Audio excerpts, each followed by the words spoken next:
yang merusak akidah dan keimanan, merusak amal perbuatan yang sudah kita kerjakan, merusak sendi-sendi kehidupan sosial, pendek kata, merusak segala hal di dalam kehidupan kita. Jauhilah olehmu 7 macam perkara yang merusak. Yang pertama, asyirku billah, menyekutukan Allah Subhanahu wa ta'ala. Agama dimulai dari keyakinan, maka kehancuran agama selalu dimulai dari kehancuran keyakinan, iman atau akidah yang dimiliki oleh seseorang. Dan untuk menghancurkan nilai-nilai iman yang kita miliki ini, orang rasanya tidak akan menghantam kita dengan peluru kendali. Orang tidak akan mengirimkan nuklir ke sini. Orang tidak juga akan mengirimkan satuan militernya ke sini. Untuk menghancurkan nilai-nilai iman, dibanjiri kita dengan paham-paham yang merusak dan mendangkalkan akidah.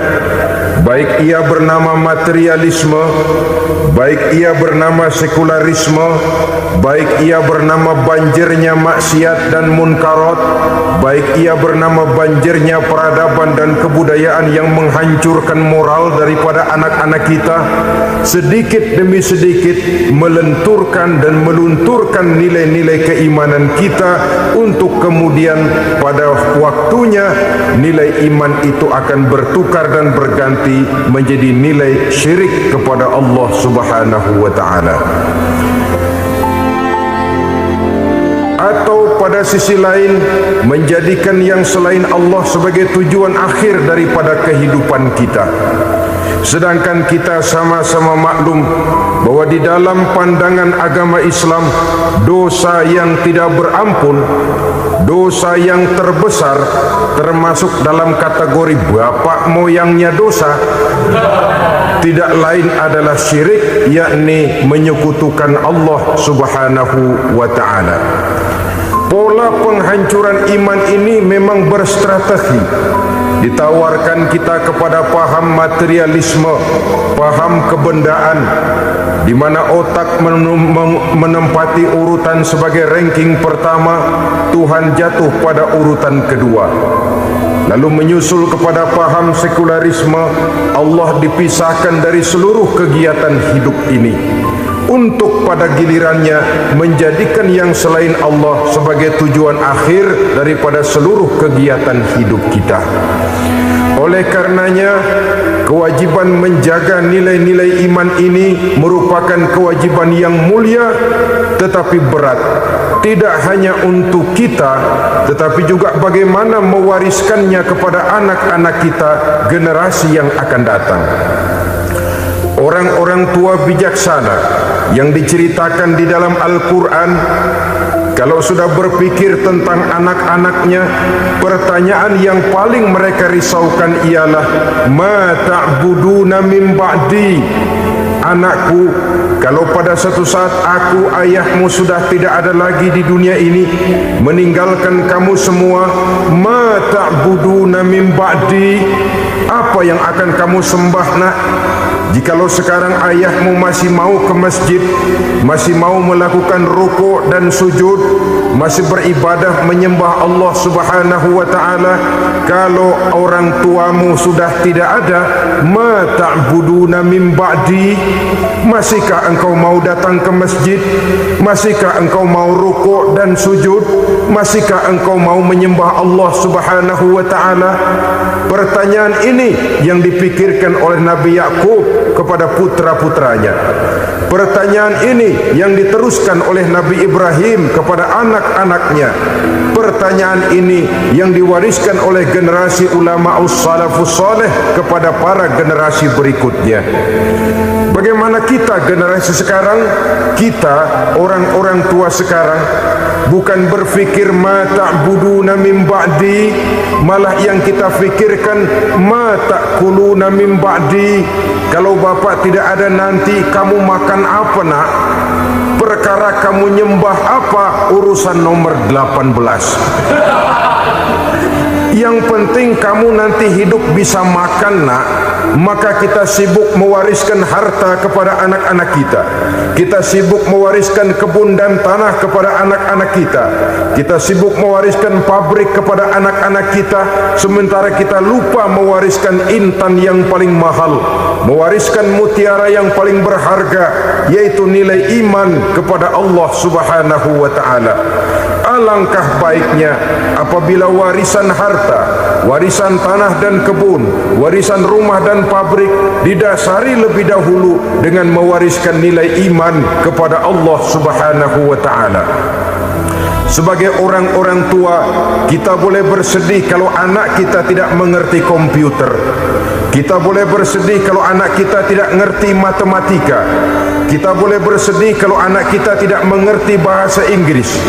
Tapi sewajarnya lebih bersedihlah kita orang tua jikalau mempunyai anak yang tidak kenal Allah sebagai Tuhannya, yang kemudian tidak mau rukuk dan sujud kepada Allah Tuhannya.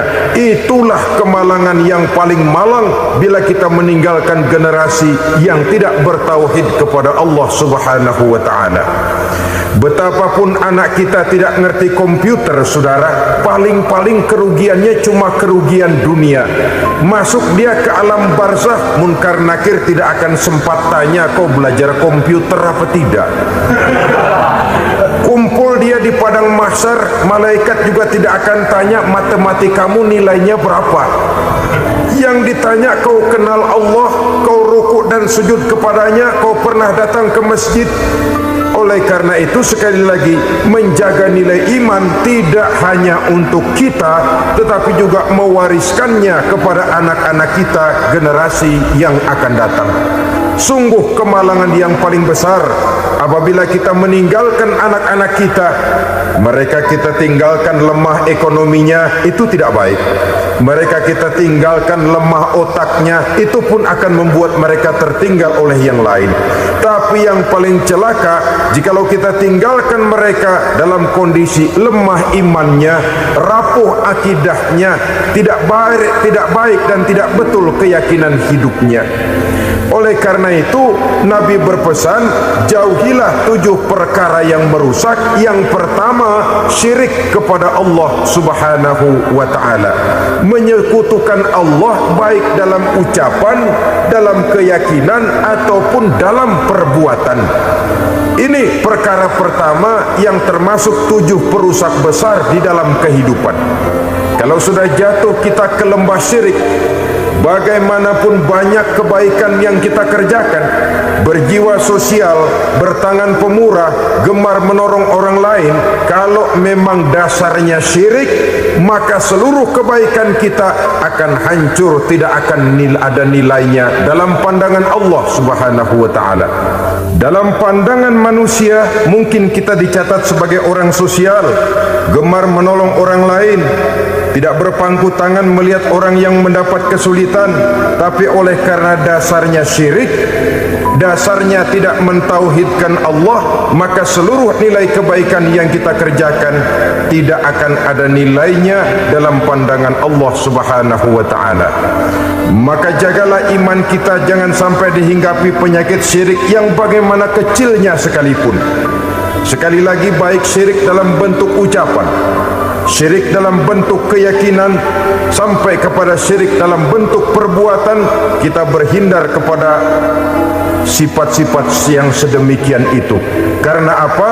Dalam satu ayat Quran Allah Subhanahu wa ta'ala menjelaskan, innallaha la yaghfiru an yushraka bih wa yaghfiru ma duna dzalika liman yasha. Allah tidak akan memberi ampun kepada orang-orang yang menyekutukannya, Tapi Allah masih mau memberikan ampun kepada dosa-dosa yang selain itu bagi orang-orang yang dikehendakinya. Dosa selain syirik, apabila kita bertaubat, Allah masih mau mengampuni. Tapi kalau sudah jatuh ke tempat syirik, itu sudah dosa yang tidak berampun. Taubatnya tidak lain melepas syirik, kembali kepada tauhid, berkeyakinan bahwa hanya ada Allah Subhanahu wa ta'ala, Tuhan satu-satunya yang lam yalid wa lam yulad wa lam yakul lahu kufuwan ahad. Tidak beranak, tidak pula diperanakkan, dan tidak satupun yang dapat menyerupai Tuhan Allah Subhanahu wa ta'ala. Saudara-saudara kaum muslimin rahimakumullah, bahwa kita di zaman sekarang memang tidak menyembah berhala, ya. Bahwa kita tidak berterang-terangan mengatakan Tuhan lebih dari satu, memang. Bahwa kita tidak berkeyakinan Tuhan itu punya anak atau diperanakkan, tentu. Tapi dalam perbuatan dan i'tiqad, kita kadang-kadang jatuh tanpa kita sadari ke tempat yang bernama syirik ini. Oleh karenanya, di zaman di mana teknologi makin canggih, di mana kemajuan pembangunan makin menjangkau berbagai aspek kehidupan, diperlukan keseimbangan antara kemajuan fisik material dengan kemajuan mental spiritual. Apabila tidak ada keseimbangan, yang terwujud tentulah kepincangan, yang diawali dengan pincangnya cara kita berfikir, sehingga pada akhirnya akan mengarah kepada pincangnya cara kita berbuat dan bertindak di dalam kehidupan kita. Oleh karena itu, Nabi berpesan, jauhilah sifat syirik, karena syirik merupakan dosa yang teramat besar.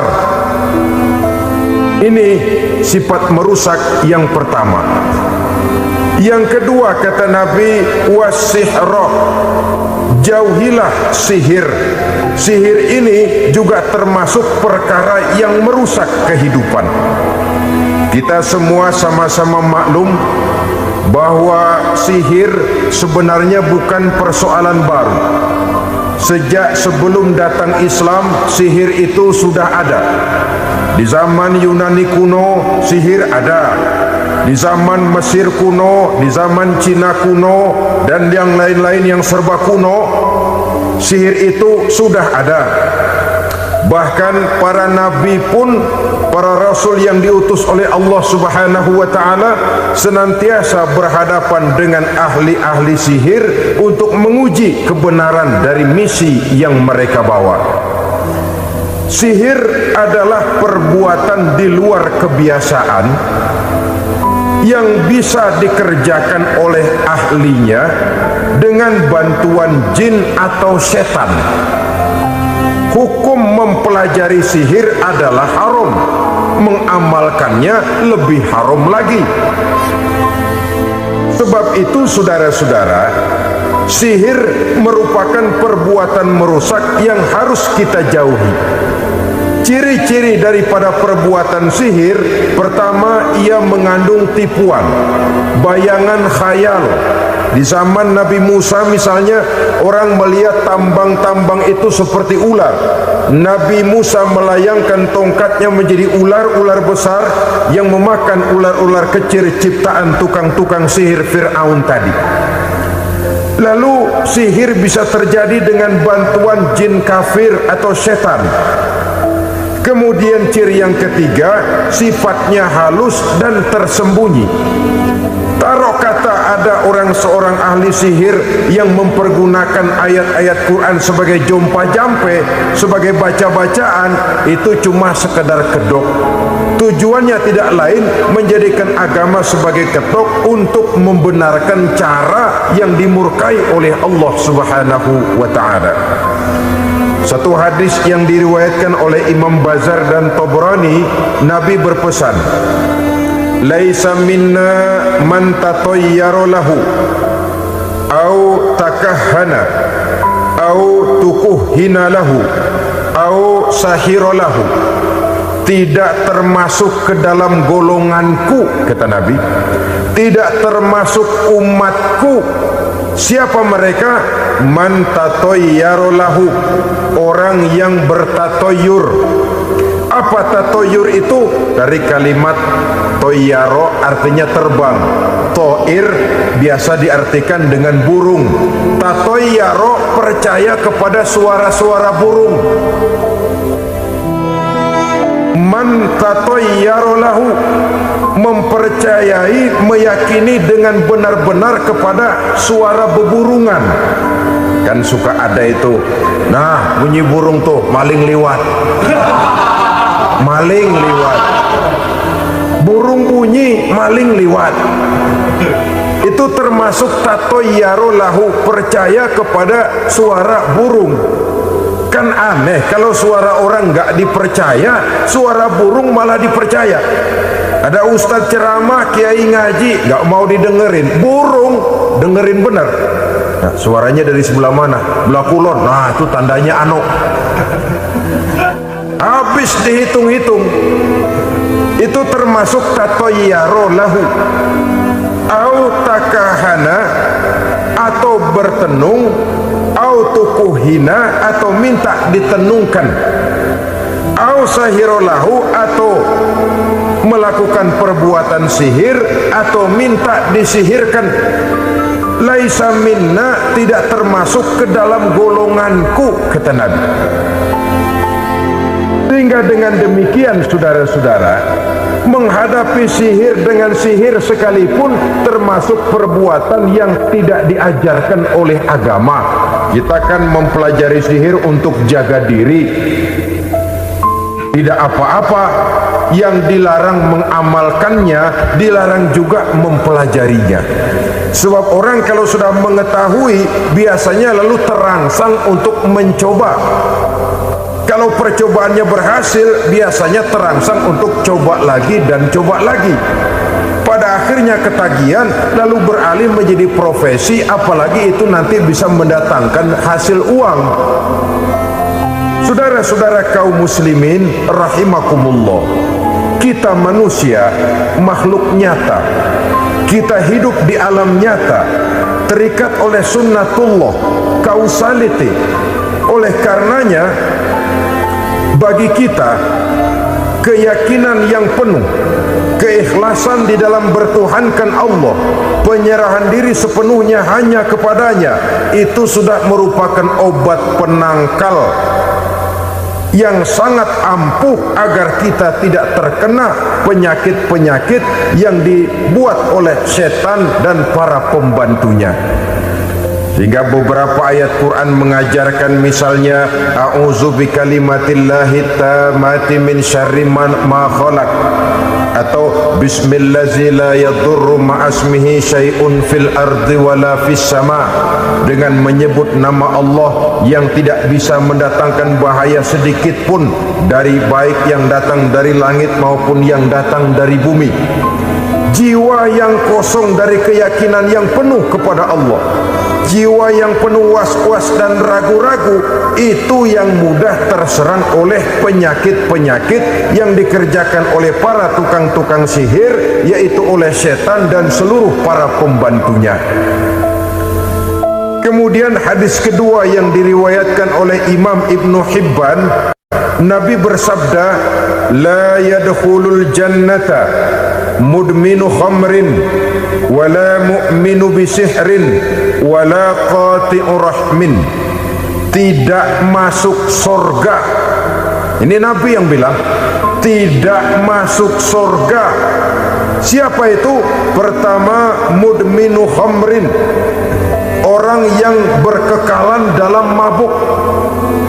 Selalu mudminun itu sudah menjadi perbuatan rutinnya, tidak kapok-kapoknya, teler seumur hidup. Mudminu khamrin, tidak masuk surga orang yang selalu bermabuk-mabukan. Yang kedua, wala mu'minu bisihrin, orang mukmin tapi main sihir.